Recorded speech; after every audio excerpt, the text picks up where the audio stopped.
Although Ferrari only produced 6 units of the SP, surprisingly, it is not the rarest car the company ever made.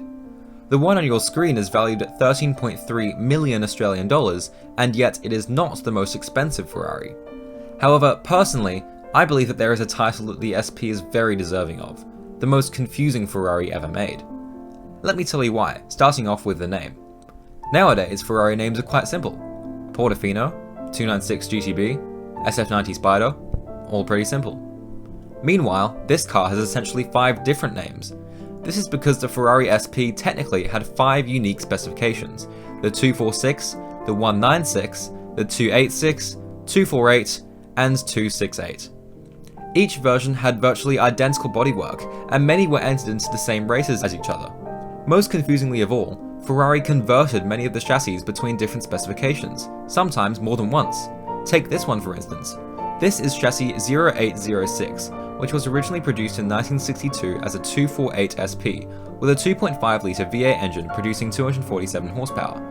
It was entered by the North American racing team in 1962 for the 12 Hours of Sebring and finished 13th overall, but 3rd in its class.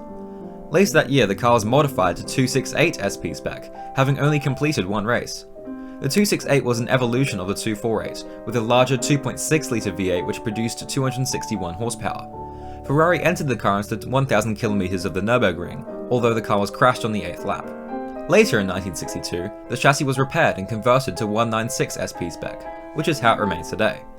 The 196 featured a smaller 2 litre V6 producing 207 horsepower, which was essentially just half of the V12 engine found in the 330. To summarise, the car was originally a 248, then a 268, and then a 196. However, the other 5 chassis have their own unique stories. Chassis 0790 was originally a 246, before being converted to a 196. Chassis 0796 was converted into a development mule for the Ferrari 250p with a 3 litre V12. Very confusing indeed. If there is anything in this video that I have got wrong about the Ferrari SP, well, I wouldn't be surprised. Feel free to let me know in the comments section down below. If you're wondering why I'm now filming this Ferrari F40, my answer is, why the hell not? As amazing as the Ferrari 196 SP is, when there's an F40 right next to it, it feels obligatory that I should get some footage of it as well. There's actually an Enzo beside that too, which I'll get to in a bit. These 3 cars were recently on display as part of the 2023 Ferrari Brisbane Passion Day. I made a whole separate video on that, so go check that out if you haven't already.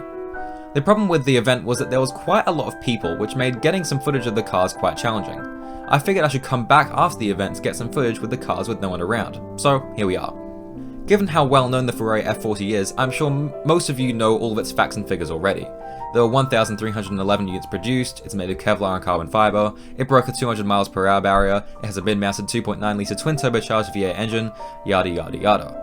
So, to stop all of you guys from clicking off the video, here are 7 fun facts about the Ferrari F40 you probably didn't know. 1. The car was kept highly secret during its development. Apparently, only Enzo Ferrari's closest associates were involved in the development process. When it was unveiled in 1987, it was a completely unexpected shock to everyone. 2. Not every Ferrari F40 was painted red from factory. While the majority of them were produced in the iconic Rosso Corsa, the Sultan of Brunei ordered 7 bespoke right-hand drive for F40s in varying paint colours. 3. While most of the car's air vents are extremely distinct, there is a tiny air vent located behind the rear windows, which you never really notice in photographs. 4.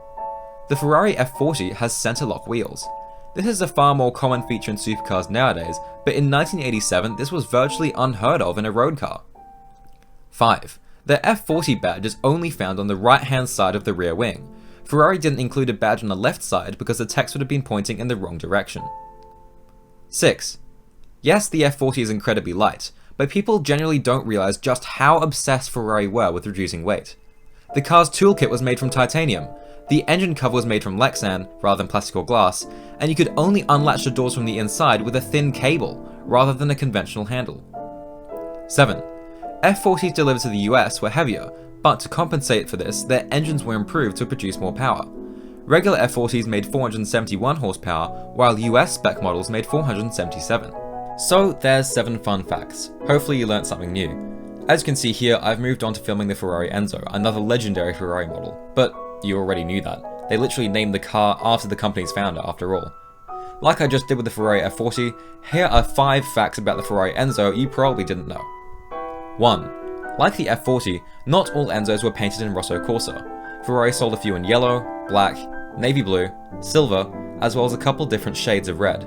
Additionally, 2 Enzos have had aftermarket exposed carbon fiber bodywork fitted to them, which is pretty cool. 2. There are significantly more Ferrari Enzos in the world than Ferrari originally claimed. Originally, Ferrari only claimed to have produced 400 of them. However, if you look the model up on exclusivecarregistry.com, you'll find that the actual number of Enzos is well over that, at 417, and it's believed that the true number is much higher. 3. 3 other cars share the same platform as the Ferrari Enzo. There's the track-only Ferrari FXX, which was produced in very limited quantities, and Maserati famously based the MC12 off of the Enzo. However, the third car is the one-off Ferrari P4-5, produced for James Glickenhaus in 2006. 4. The car is actually supposed to be referred to as Enzo Ferrari, not Ferrari Enzo. Despite this, everyone pretty much just refers to it as the Ferrari Enzo, which is a lot less confusing. 5.